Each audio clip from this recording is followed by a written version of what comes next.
we carry with us a century of history.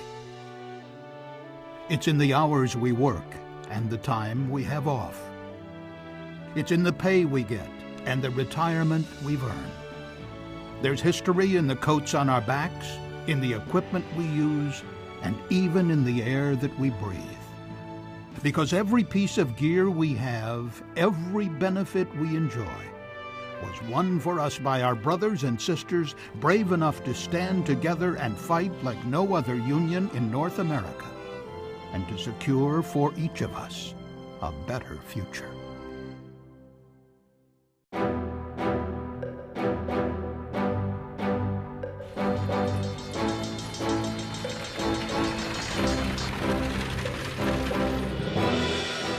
In the 1900s, firefighters controlled the fastest teams of horses. They knew the power and the danger of steam pumpers. They endured the hardship of the fire line and put up with a life of continuous duty schedules. But when political hacks threatened to sack experienced firefighters and hand out firehouse jobs to loyal cronies, professional firefighters said enough. The city was Pittsburgh, the year 1903. In time, its firefighters would be IAFF Local 1. Though some firefighter unions were well established in major cities like New York, across Canada and the United States, a new sense of unity was growing, helped by the newly formed American Federation of Labor. Firefighter organizations from big cities, Chicago, Vancouver, Seattle, Cleveland, and Hamilton, and small towns, Great Falls, Sioux City, Little Rock, and Schenectady, independently affiliated with the AFL.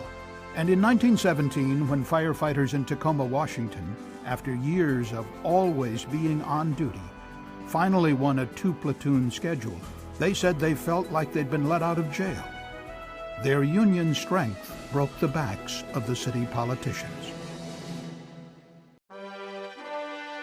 6 months later, on February 28, 1918, delegates from 24 U.S. and Canadian firefighter locals, at the invitation of AFL President Samuel Gompers, met in Washington, D.C. to form the IAFF, the International Association of Firefighters. IAFF local numbers were assigned in the order in which each had affiliated with the AFL. The first 2 locals had joined the same day. They flipped a coin. Pittsburgh became IAFF Local 1, and Chicago IAFF Local 2.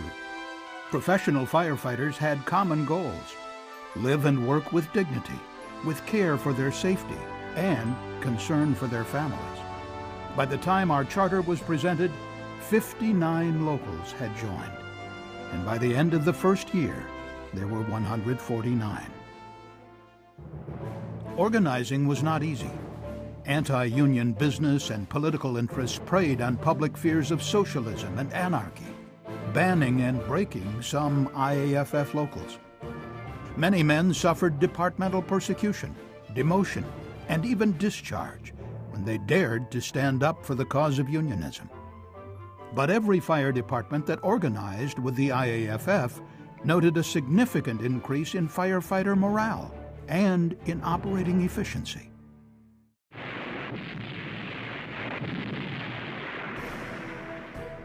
World War I ended, and out of that horror came new ideas and new inventions that could help firefighters work better and safer.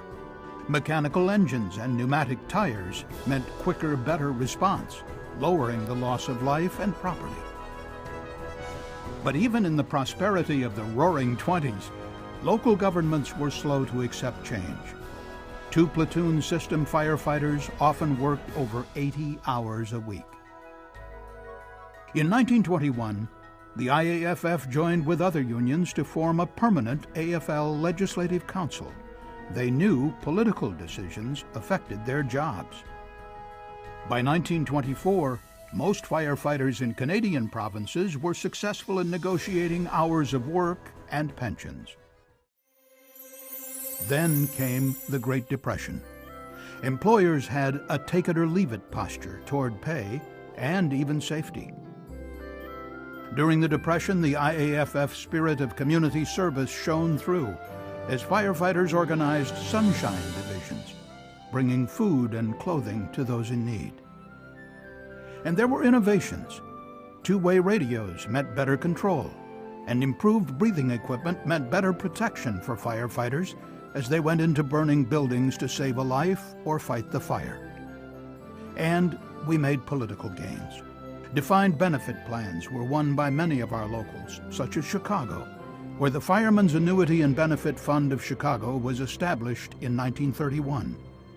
Under defined benefit plans, cities were required to make guaranteed contributions, which kept money out of the hands of hungry politicians and kept benefits in the pockets of firefighters. Franklin D. Roosevelt's New Deal brought real job protections. Civil service laws shortened work hours and raised pay. Labor laws protected workers and their right to organize. But firefighters had no collective bargaining power to negotiate and enforce contracts. It would take 30 years to fight and win collective bargaining. And even then, it would be on a state-by-state basis. Because of the dangers of the job, the IAFF pioneered medical research into heart and lung disease. In 1935, our union assisted Pennsylvania locals in winning the first Officer Disability Benefit Heart and Lung Act. 1940. With Nazi troops occupying the European continent, bombs rained on Great Britain. Hundreds of our members joined the Canadian Firefighter Corps and went to England to fight the fires from Hitler's bombers. When the United States was attacked at Pearl Harbor, Congress declared war, and IAFF members proudly fought and joined with their Allied brothers. For the first time, federal firefighter locals, 8 of them, organized with the IAFF. Some cities used the war against firefighters. They argued that firefighters had the right to organize, but a wartime strike would be nothing less than a treasonous conspiracy against the government. Victory. When the war ended, those who came back found fire service jobs waiting for them, even disabled veterans, all because of our union. In 1948, the IAFF was 1,000 locals strong.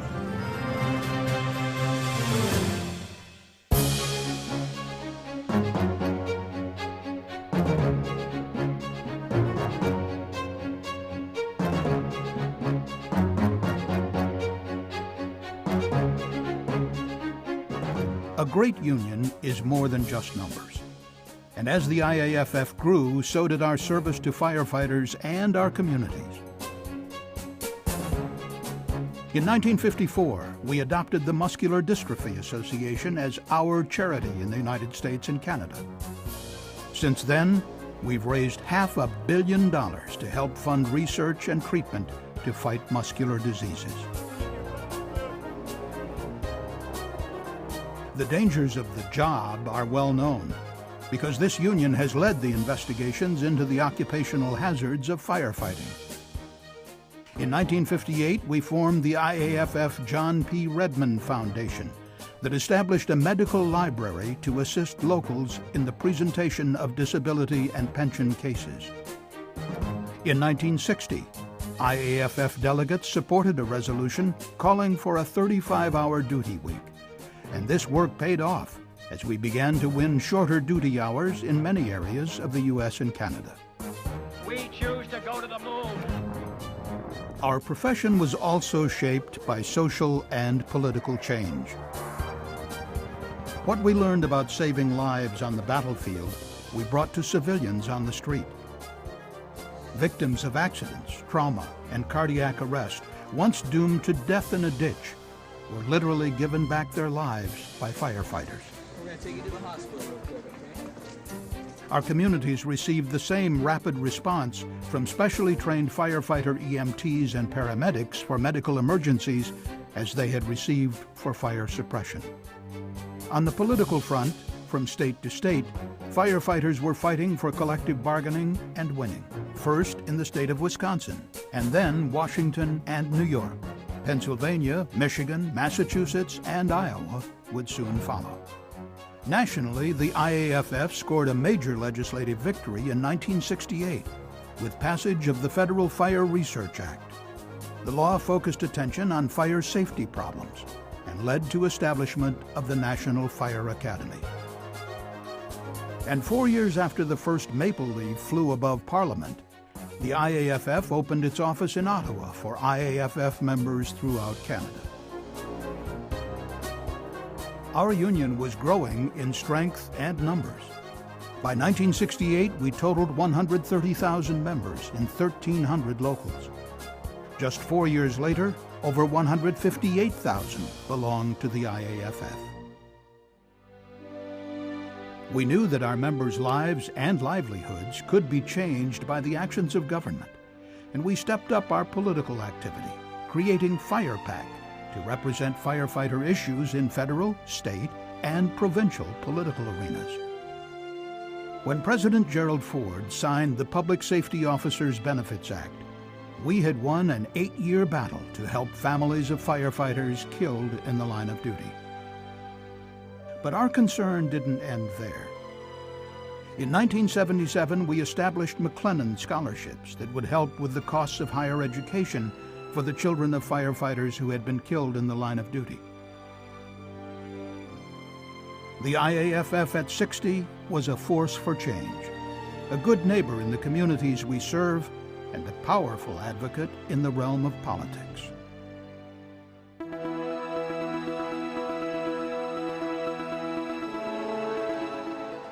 Live and work and retire with dignity. On any given day, this union is fighting the battles to win or protect firefighter benefits. In 1979, the IAFF won legislation that created IRS Code 457, which established deferred compensation plans for firefighters. Participation in these plans provides firefighters supplemental income at retirement. Once again recognizing that jobs and politics go hand in hand, in 1980, the IAFF held its first annual legislative conference. The research and guidance of the IAFF led national associations and federal, state, and provincial agencies to write and enforce standards that protect firefighters, including fire brigade organization, training, and better turnout gear. We were the driving force in the development and use of pass alarms. This simple warning device has helped us save firefighter lives on the fire ground every day since. By the early 80s, most state associations had already won heart and lung presumptive laws. And in 1982, California became the first state in the U.S. to have a cancer presumption law, because the IAFF and the California Professional Firefighters won its passage. Prior to 1985, there was no federal standard or requirement that firefighters had to receive overtime for extended work hours.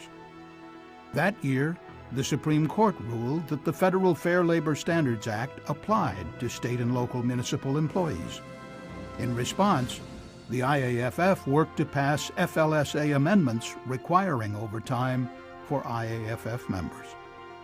1986 brought passage of U.S. federal and state laws that protected us from the risk of exposure to hazardous materials. Firefighters now had the right to know what was stored or carried that could harm the public. In 1987, we established the IAFF Human Relations Committee to create dialogue within our ranks on the issues that impact and reflect the diversity of our membership. And we pushed for a comprehensive safety and health standard for firefighters in NFPA 1500. And we won funding for training and equipment to reduce uncontrolled risk of toxic exposures that had already injured or killed many of our brothers and sisters.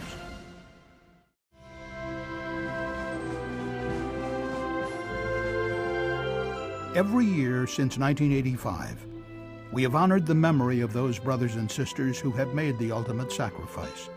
at the IAFF Fallen Firefighter Memorial in Colorado Springs.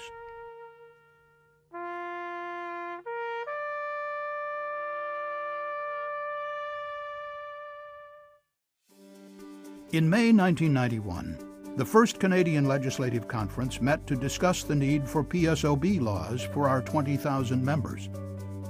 In 1996, 10 fire departments and 10 IAFF locals from both Canada and the United States joined together with the IAFF and IAFC to establish a program of wellness and fitness.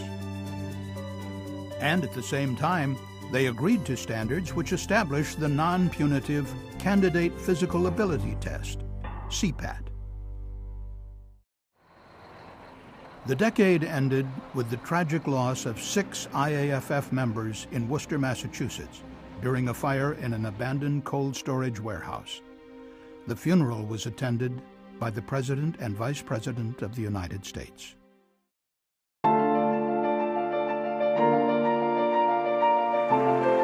The turn of the century began a momentous period in which our union would advance further than ever before. It was the start of a new era, applying 21st century knowledge and technology to support the principles upon which this union was established, to live and work with dignity, with care for the safety of our members, and concern for the well-being of their families.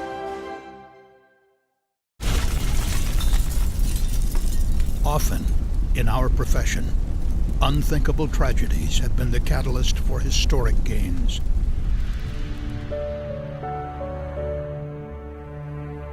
The terrorist attacks that brought down the Twin Towers changed our job forever.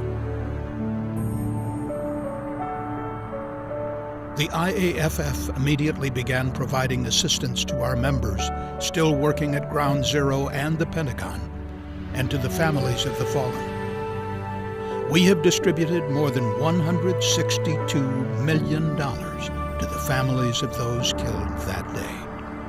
We will never forget.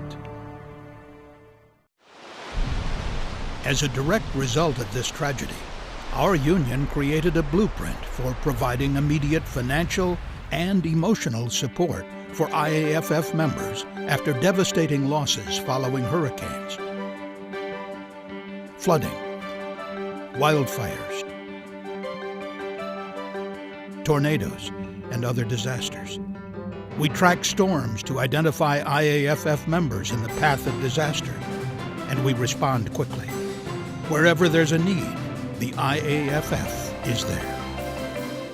In 2011, we refocused all of our charitable work, placing it under the umbrella of the newly formed IAFF Charitable Foundation. The foundation's inaugural gala raised more than $800,000. This year, at our 100-year Gold and Black Gala, we will raise more than $1.4 million to strengthen the foundation. And in 2015, the IAFF rededicated and expanded Fallen Firefighter Memorial in Colorado Springs to contain the names of all members who died in the line of duty since 1918. As we investigated firefighter fatalities, it became clear that inadequate staffing was a factor in line-of-duty injuries and deaths.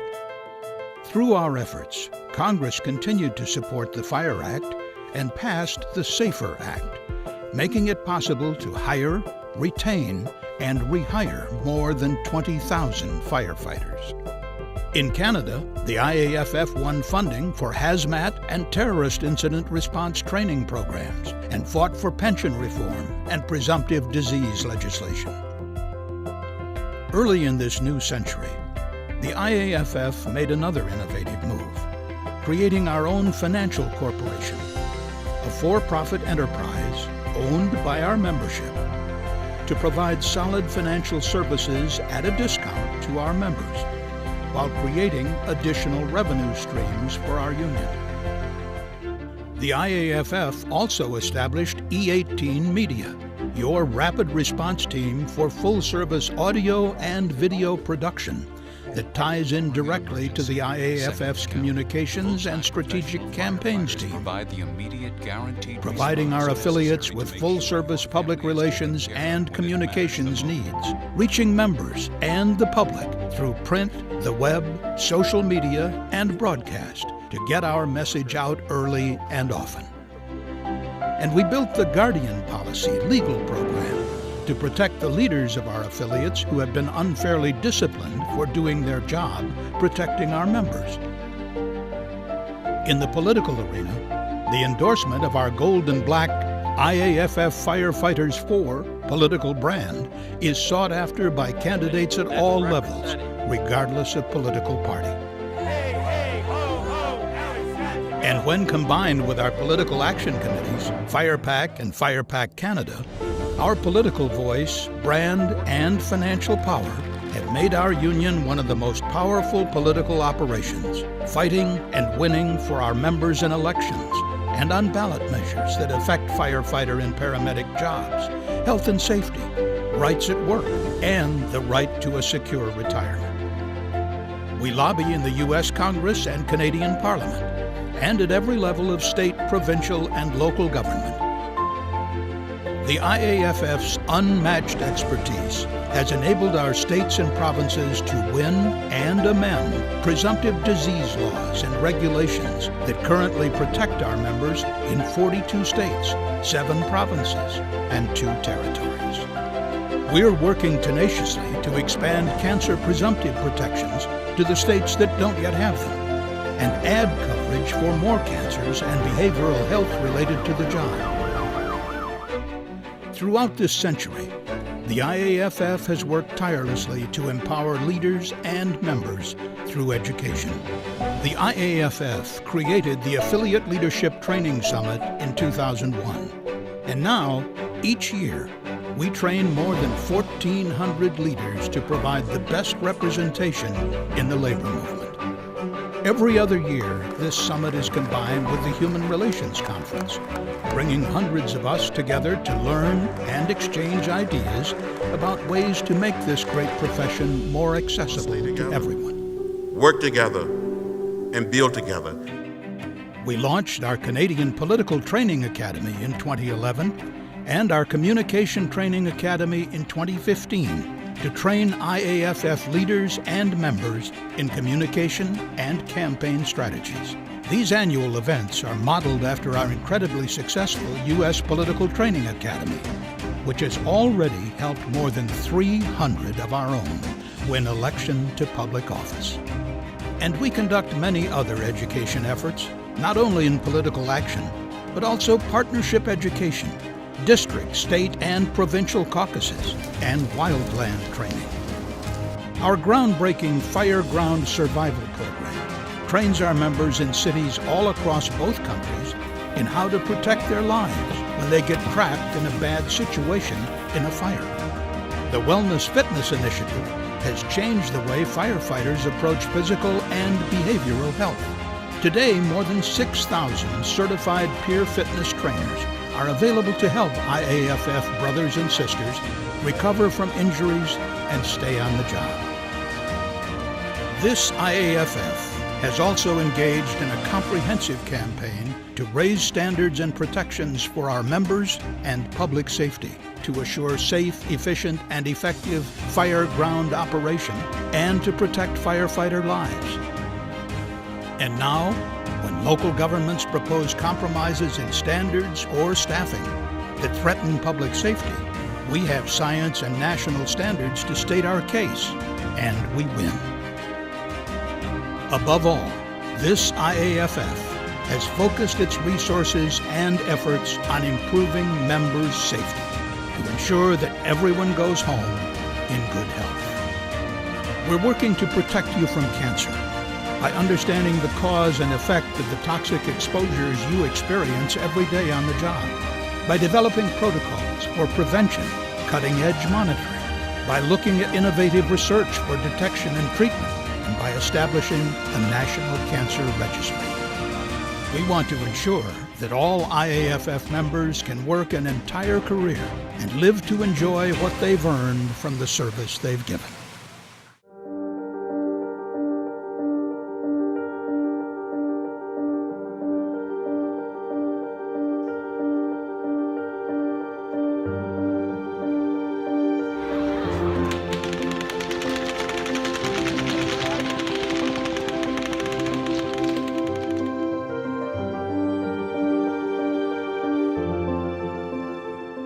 we are leading the way in bringing behavioral health issues out of the shadows and into the light with the IAFF Center of Excellence. Peer support for members involved in life-changing incidents, grief counseling, and many other initiatives to treat post-traumatic stress, substance abuse, addiction, depression, or anxiety.